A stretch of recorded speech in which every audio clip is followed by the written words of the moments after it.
Hello and welcome to Nation News Touchline Report. I am your host, Nick Maitland, and on today's episode, we will be reviewing the Barbados Tridents Under-20 men, their qualifying campaign for next year's Concacaf Under-20 Men's Championships, and unfortunately, our young Tridents succumbed to defeat in all three of their Group C games. They lost 3-2 to Bermuda, 1-0 to Puerto Rico, and 2-0 to our Caribbean neighbors, St. Vincent and the Grenadines. It was a tough tour for our young Tridents, but we are still supporting them, and today we will give you a bit of analysis on what may have gone wrong in the Dominican Republic. With me is coach, journalist, and administrator Renaldo Gilkes, a usual contributor to this platform, and he will give us all of his thoughts on the Tridents tour to Dominican Republic. So welcome, Pee-wee, and not the most happy circumstances we're meeting under.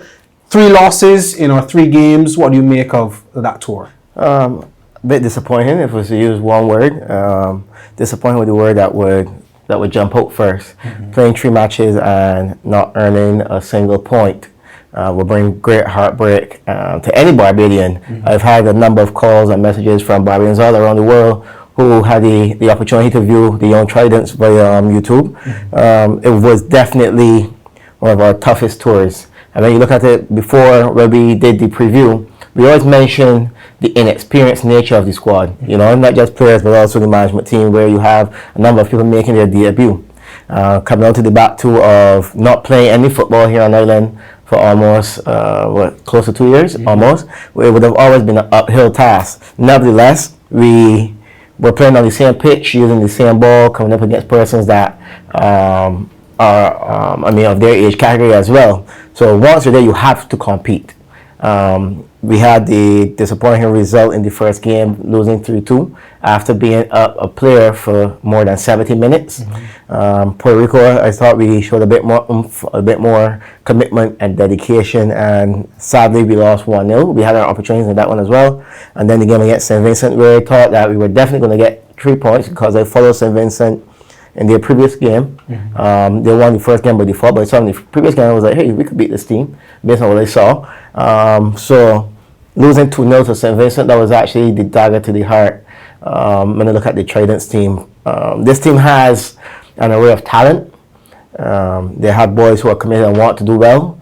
However, as I always say, talent isn't enough, and there has to be a way that we could get the best out of these players. So moving forward, I think that's going to be the topic on everyone's lips. Where do we go from here? I know where our good friend Anmar Goodrich Boyce is going from where he is. He was in the Dominican Republic with the team, and they are returning very soon. But I think he is the best placed man to tell us all about this tour and what may have conspired behind the scenes that contributed to these 3 defeats. So here's Anmar giving us his opinion on these 3 games.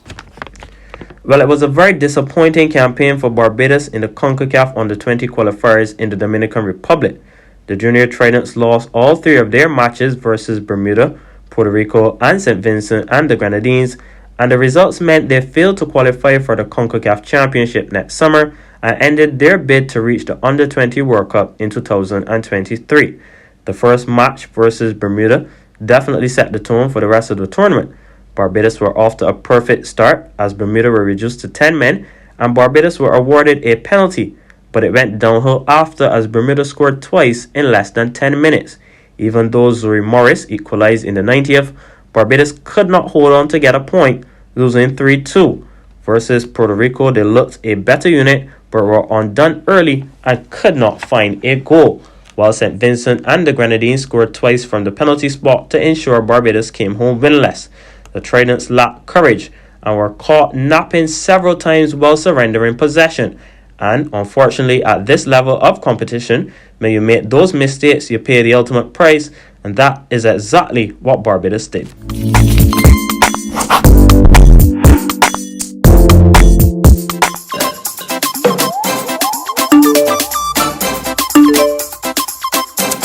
Son, you need to get off the phone sometimes and read the Nation newspaper so you will know what's happening in Barbados and the rest of the world. A good thing just read that the supermarket's open, because you eat every single day in the house like a pig.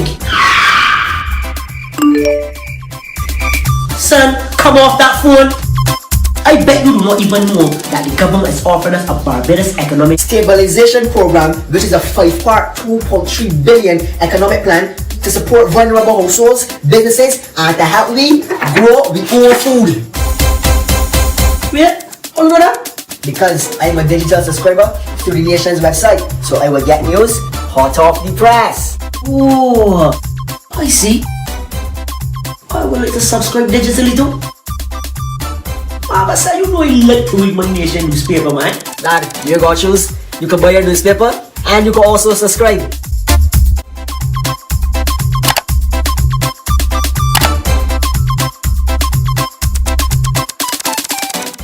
Welcome back to Nation News Touchline Report. And now it is time to give an in-depth look at these 3 games that the Tridents were involved in over the past week. And the first one, PV, I want to speak about the 3-2 loss to Bermuda. Of course, Bermuda went down to 10 men in the first half. Barbados opened the scoring via a penalty in the first half as well, but we were not able to push on and make the most of our numerical advantage, and we ended up losing 3-2. 2 things I would notice about that game. I do not like, I'm not a big fan of goal celebrations. And I don't think you celebrate 1-0, the first goal of the game, nor do you celebrate an equalizer. At 1-0, you have to be saying, okay, guys, let's keep our focus and get another one. At the equalizer, you say, okay, guys, we're back in it now. Let's go and get another one. And I think mentally, we were a bit off in that regard against Bermuda. PB, that was a hurtful loss, especially against 10 men. How did you see that one? I think the thing that stood up most is the fact that we had 11 versus 10 for 70 plus minutes. And if I may touch on the 2 things that you mentioned, the 1-0, I could understand, being that, as I said, none of these boys are inexperienced and having the opportunity to score for your country while leading your country, given that advantage, that goal advantage. It was sparked some emotion, right? And but I do agree with you with regards to the equalizer. There's no way of scoring in injury time. We have a player up, grab the ball out the net, let's get back to business. As soon as they put the ball that touchline, we got to hunt it like foxes. Go after the ball and try to get hit. However, the flip side, on the contrary, what happened was, I believe that we were relaxed, and Bermuda capitalized on that relaxation, and they scored immediately from the touch off. But looking back at it, I would have heard a number of the informal analysis from many, and I would have spoken to some coaches and stuff about the game, and there were a lot of complaints regarding the direct approach, right? What we consider Barbados the long ball. But in fact, we did score or get 2 of our opportunities, our goal scoring opportunities from that side direct ball. However, most often it wasn't on, it wasn't available, and that came down to I assume the nerves of those players and wanting to get the ball away from them, because if it's not close enough, they can't make the error. But I think our 2 centre backs, they suffered a number of technical breakdowns which impacted what we did tactically. The direct ball has its place, especially if the opponents are going to play a high line and they are accurate enough to deliver those balls in those areas between the centre back and the full backs. Right? And as you know, Barbarian wingers or wide players are usually quick players, so that could happen to our advantage, as we saw for the second goal, Zuri Morris, that we spoke about in the first episode. He scored from one of those direct passes. Bermuda pressed up. Zuri checked his run, the ball came over, and he finished with a guy with Premier League experience. The first goal that Bermuda scored, a quick free kick, again, inexperience. Centre halves up the pitch with at least 40 to 45 yards of distance between where they are and the goalkeeper. Quick free kick, we concede from that. The second goal, a bit of individual brilliance in the wide area, but what I would say from a coaching perspective, they were missing some obvious defensive principles. The pressure was a bit rushed. There was no cover behind that said player, and we were a bit exposed, so there was no compactness. So as soon as you beat one player, you have the free space to basically penetrate and go on. So for me, I think there were a number of tactical breakdowns, technical ones as well, and that kind of impacted what we suffered at the end, the 3-2 defeat. Speaking of technical and tactical deficiencies, I think those were evident in our next game, the 1-0 loss to Puerto Rico. I thought Puerto Rico were very tactically and technically astute. The players were quicker, stronger, braver, and I think we could have conceded a bit more. We were lucky to get away with the 1-0 defeat, but I think this game also represented a chance for us to really take the game to our opponents as well, and unfortunately we weren't able to do that. Tell me about the 1-0. Yeah, and the attributes you mentioned of the Puerto Ricans is spot on, because when I looked at their roster is very, very experienced. They have a number of players who play in the MLS academies, who play in Division 1 colleges, and some who play in Europe. In particular, was De Leon, number 11, the redhead. Yeah, he was one of the exciting players. He plays in Spain. So it shows the quality that Puerto Rico had in comparison to our boys who have been basically only prepared for 7 weeks or so. We haven't played football in so long. So coming up against a set of players who are coming in with games under their belt, whether it be at collegiate level or club level, they are playing. So that match fitness matters. We were lucky because they had like a 10-minute onslaught at the beginning, and we managed to survive that initial onslaught. I think then, especially considering that we were more favorable for the conditions, I understand it was quite warm there, and as I said, a number of those boys coming from the cooler areas there is no fall in the US and being in Europe and so on. I believe we should have capitalized on that climate advantage. We didn't. They had some narrow chances within the second half, and as the saying goes, goals win matches.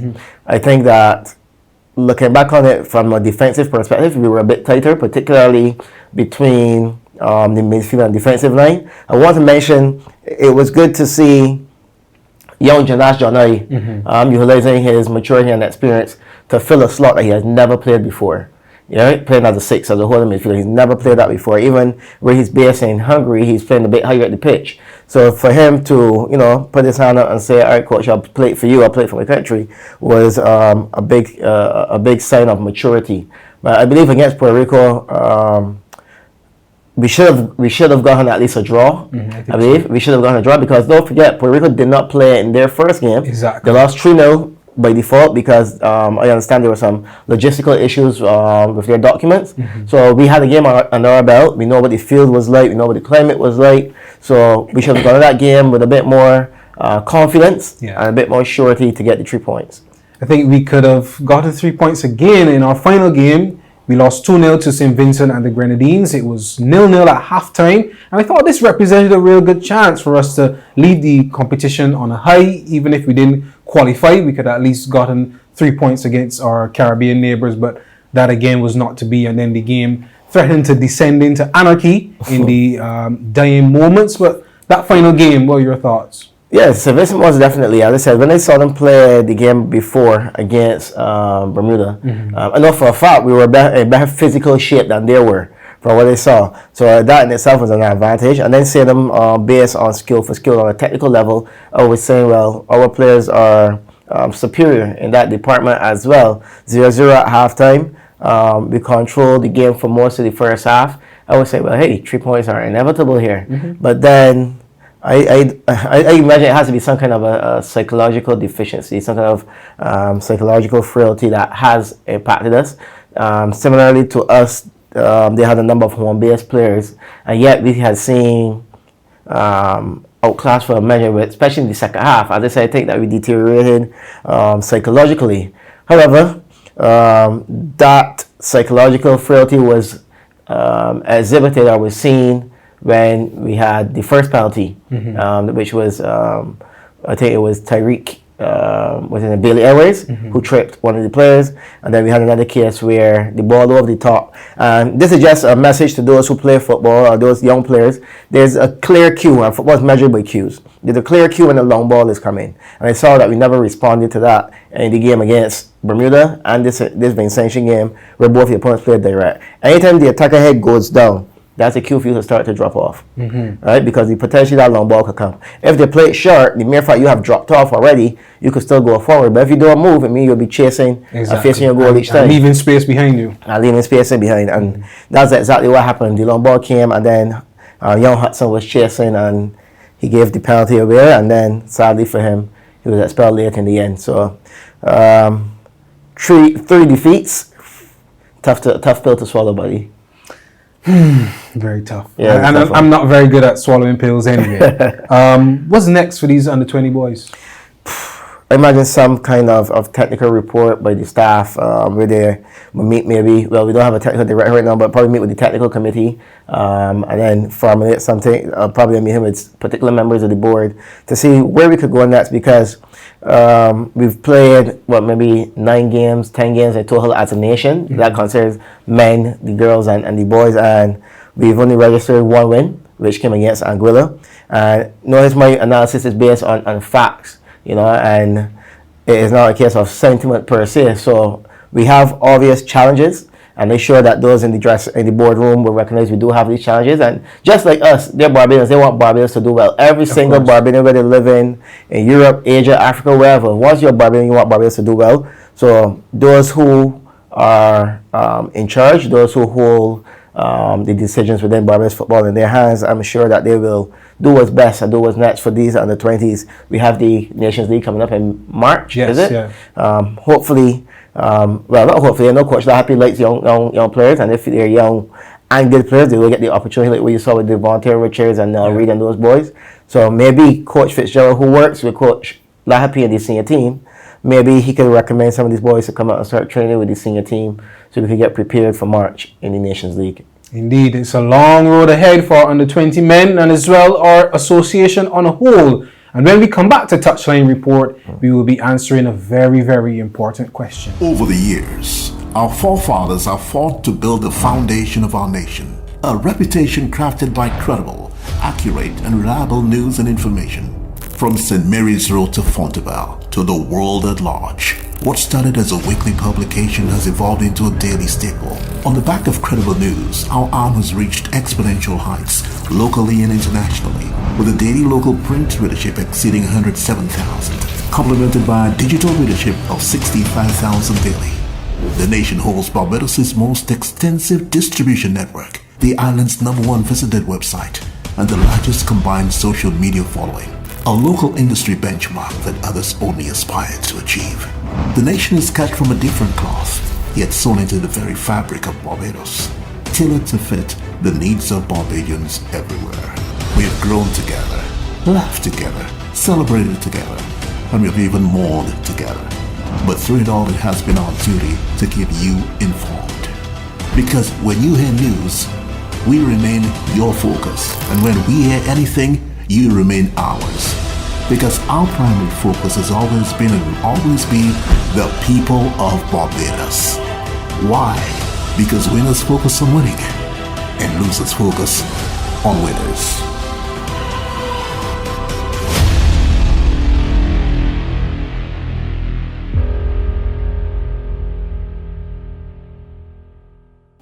Welcome back to Touchline Report, and thank you for staying with us. Now, before we go, we have to really go in depth and look at our national association and our national selections. It's been a torrid year for us. As PB mentioned, we played 9 games across many age groups and many competitions, and we've only been able to manage 1 single win, a 1-0 win over Anguilla in March. That is not good enough for an association like ours, and we really have to look at the reasons why we are underperforming and the reasons how we can overachieve or overperform. PB, we were speaking off air about some of these reasons. Is it coaching? Is it the level of talent we have in our players, in our national pools? What is it, and how can we go forward from here? And really and truly, we are at rock bottom. Yeah, I don't have all the answers. I do have some and probably some suggestions, but when we look at some of the hindrances that we face in Barbados football, like for example, some of them being the quality of facilities. We know we have the illustrious Wildy facility that's the home of the Barbados Football Association, but you only get to play there 1 if you're in the Premier League, and then 2 if you're selected. Mm-hmm. Some of the other pitches in which we play on across the island are not that conducive for that quality of development. Yes, we'll say over the years gone by, the fields haven't changed and we've produced this player and that player, but if we realistically look at it, what has Barbados really achieved in football ever? We've not run anything regionally. Mm-hmm. We've not really won anything within the Confederation, and obviously we haven't been to a World Cup or anything close to as yet. But the facilities, definitely one that has to be improved. The number of matches in which we play in the United States, for certain, where we have coached before and did some research. But in the under-13 category, I'll just use this as an example. Mm-hmm. sometimes they could play up to 52 matches. Up to 52 matches. Then they practice way more often. So the thing about football is like any other skill. The more often you do it, the better you become. Of course. Right? Then I would say coaching education has improved. However, I still see from my own observation the execution in which particular things are done. Maybe, and this is me putting on my teacher hat, maybe we actually need some form of a curriculum to basically guide what is being done as far as developing players is concerned. Mm-hmm. So I know we have one at the club where I am the director for, which is Kickstart. Right. Kent Hall and I would have sat and went through what we are trying to develop as a philosophy for the club, what type of players we want to develop. So basically, when you see a Kickstart player, you know that player. Mm-hmm. So I guess the same thing being done on a national level could work. The national association, via its technical department, maybe could develop this curriculum and share it amongst its members. Bring some of the coach educators that we have in the island to help formulate this, get some feedback and get some suggestions from Concacaf or FIFA. Mm-hmm. And we develop this curriculum so we can actually have what we'll consider a standardized way of developing our side players. We look at the natural attributes that we have of our players. Mm-hmm. We look at our environment, and we look at the type of player that we could develop with those things considered. The environment and the attributes of our players.